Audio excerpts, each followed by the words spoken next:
Think you're doing ab exercises correctly? Think again. Most people believe that endless crunches or sit-ups will carve out six-pack abs. But here's the truth, if you're feeling it in your neck or your lower back instead of your core, you're actually wasting your time and possibly hurting yourself. Now, I know what you're thinking. I've been doing crunches for months. Why isn't anything happening? The first mistake almost everyone makes is relying solely on movement without control. Your abs aren't just about flexing. They're about stabilizing, bracing, and controlling your entire torso. Imagine your core as the foundation of a skyscraper. If it's weak, everything on top wobbles. No amount of flashy exercises will fix that. Here's a light bulb moment for you. Your body is brilliant at compensating. So when your abs are weak, your hip flexors, lower back, and even your neck jump in to help. And that's why your abs never truly feel the burn. But don't worry, we're going to fix this. Before we jump into the exact moves, ask yourself, are you holding your core or just moving your body? The difference is subtle but massive. A true ab contraction should make your torso feel like a solid block, not a loose noodle. And that's where most people fail. Alright, so let's start with the very first principle, engaging your core properly. Lie flat on your back, knees bent, feet flat on the floor. Now, here's the key. Don't just lift your head or shoulders. Instead, gently draw your belly button toward your spine, like you're zipping up a tight jacket. Can you feel that tension deep in your abs? That's your core waking up. Most people skip this step and go straight into crunches, which is why they feel strain in the wrong places.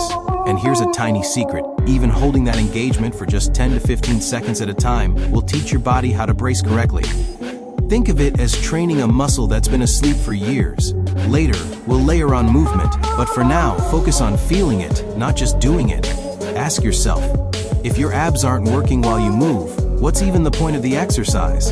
This is the mindset shift most people never make.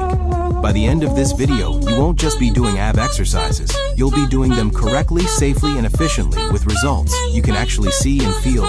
Think you're doing ab exercises correctly? Think again. Most people believe that endless crunches or sit-ups will carve out six-pack abs. But here's the truth. If you're feeling it in your neck, your lower back, or even your hip flexors instead of your core, you're actually wasting your time and possibly hurting yourself.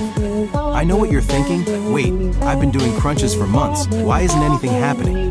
The first mistake almost everyone makes is relying solely on movement without control. Your abs aren't just about flexing. They're about stabilizing, bracing, and controlling your entire torso. Imagine your core as the foundation of a skyscraper. If it's weak, everything on top wobbles. You could have strong arms, strong legs, a tight chest, but if your foundation, the core, is weak, the whole structure suffers. That's why so many people train abs the wrong way and never see results. Here's a light bulb moment for you. Your body is brilliant at compensating. When your abs are weak, your hip flexors, lower back, and even your neck jump in to help. That's why you might feel tension in your neck during crunches, or a pinch in your lower back during sit-ups. It's not your abs working, it's your body trying to make up for the weak link. And because of that, your abs never truly get the work they need to grow stronger or more defined. But don't worry, by the end of this video, you're going to understand exactly how to fire up your abs correctly, protect your body, and finally feel the burn in the right places. You're going to learn not just how to move, but how to feel your core working, because that's the secret that most trainers don't emphasize. Before we jump into any exercises, let's settle one critical question. Are you holding your core or just moving your body? Most people confuse motion with muscle engagement. You might be doing 20, 30, even 50 crunches, thinking you're working your abs. But if your torso isn't braced, you're basically moving your body with momentum. That's like shaking a skyscraper and thinking the foundation is strong. Subtle difference, huge impact. Here's the first principle, proper core engagement. Lie flat on your back with your knees bent and feet flat on the floor. Now, here's the trick most people miss. Don't just lift your head or shoulders. Instead, gently draw your belly button toward your spine, like you're zipping up a tight jacket. Can you feel that deep tension? That's your core waking up. Most people skip this step and dive straight into crunches, which is why they feel strain in the wrong places. Try holding that engagement for just 10 to 15 seconds at a time. Feel the difference? Even without moving, your abs are already starting to work. Think of it as training a muscle that's been asleep for years. Later, we'll layer on movement, but for now, focus on feeling it, not just doing it. Ask yourself this, if your abs aren't working while you move, what's the point of the exercise? This is the mindset shift most people never make. By learning to control your core before adding movement, you're teaching your body proper mechanics. Think about it like learning to drive.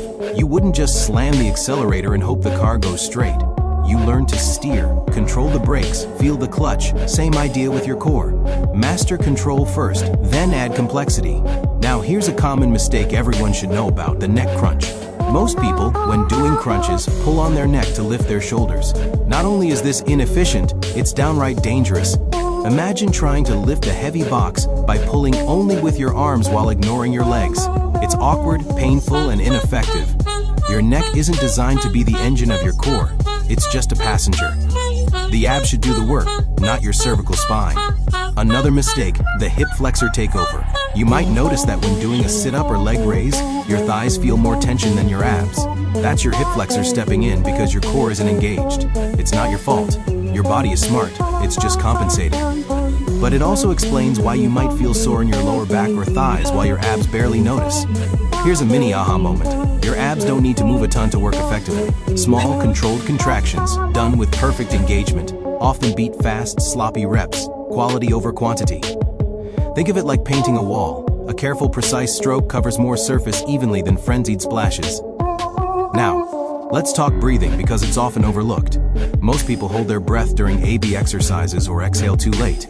Proper breathing isn't just about oxygen. It helps maintain tension in your core and stabilizes your spine. Try this. Inhale to prepare. Exhale as you contract your abs, keeping your core tight. You'll feel a dramatic difference in stability and effectiveness. Here's something to really motivate you. Abs are made in the gym and in the kitchen, but the way you train them determines how strong, controlled, and injury-free they become. Doing endless crunches without engagement is like watering a plant without sunlight. Sure, it might grow a little, but not the way it's meant to. Finally, here's the takeaway from this first principle. Proper ab training starts with feeling your core, not just moving it. Engage first, control second, and only then add movement. Mastering this simple shift will make every rep count and prevent most injuries that beginners experience. So here's a quick challenge for you right now. Lie on your back, knees bent, feet flat. Draw your belly button toward your spine and hold it for 15 seconds. Feel that tension? That's your abs actually working. Most people can barely hold it for 5 seconds at first, and that's completely normal. But with practice, your body will learn how to brace properly, setting the stage for flawless abs exercises that actually work. Remember, abs aren't about crunching harder or faster. They're about control, stability, and precision. Once you master that, the results will follow, and the six-pack frustration will be a thing of the past. Think you're doing ab exercises correctly? Think again. Most people believe endless crunches or sit-ups will carve out six-pack abs. But here's the truth. If you're feeling it in your neck, lower back, or even your hip flexors instead of your core, you're wasting time and possibly hurting yourself. The first mistake almost everyone makes is relying solely on movement without control. Your abs aren't just about flexing, they're about stabilizing and bracing your entire torso. Imagine your core as the foundation of a skyscraper. If it's weak, everything on top wobbles. You could have strong arms and legs, but a weak core ruins the whole structure. Here's a light bulb moment. Your body compensates brilliantly. When your abs are weak, hip flexors, lower back, and even your neck jump in to help. That's why you feel strain in the wrong places, and your abs never truly work. Ask yourself, are you holding your core or just moving your body? Subtle difference, huge impact. Lie on your back, knees bent, feet flat. Draw your belly button toward your spine like zipping a tight jacket. Can you feel that deep tension? That's your core waking up. Hold it for 10 to 15 seconds. Most people skip this step and go straight into crunches, which is why they feel strain elsewhere. Even holding this engagement without moving trains your core better than dozens of sloppy reps. Most beginners make the neck crunch mistake, pulling with their head instead of abs. Others let hip flexors dominate, feeling it in thighs or lower back while their abs barely notice. Here's a mini aha. Small controlled contractions beat fast sloppy reps every time. Think painting a wall, careful strokes cover more than frantic splashes. Breathing is critical. Inhale to prepare, exhale as you contract. Proper breathing stabilizes your spine and core. Remember, abs aren't about moving hard. They're about control, stability, and precision. Lie down, engage your core, and hold for 15 seconds. Feel that tension? That's your abs actually working. Master this first, and every rep after will finally count.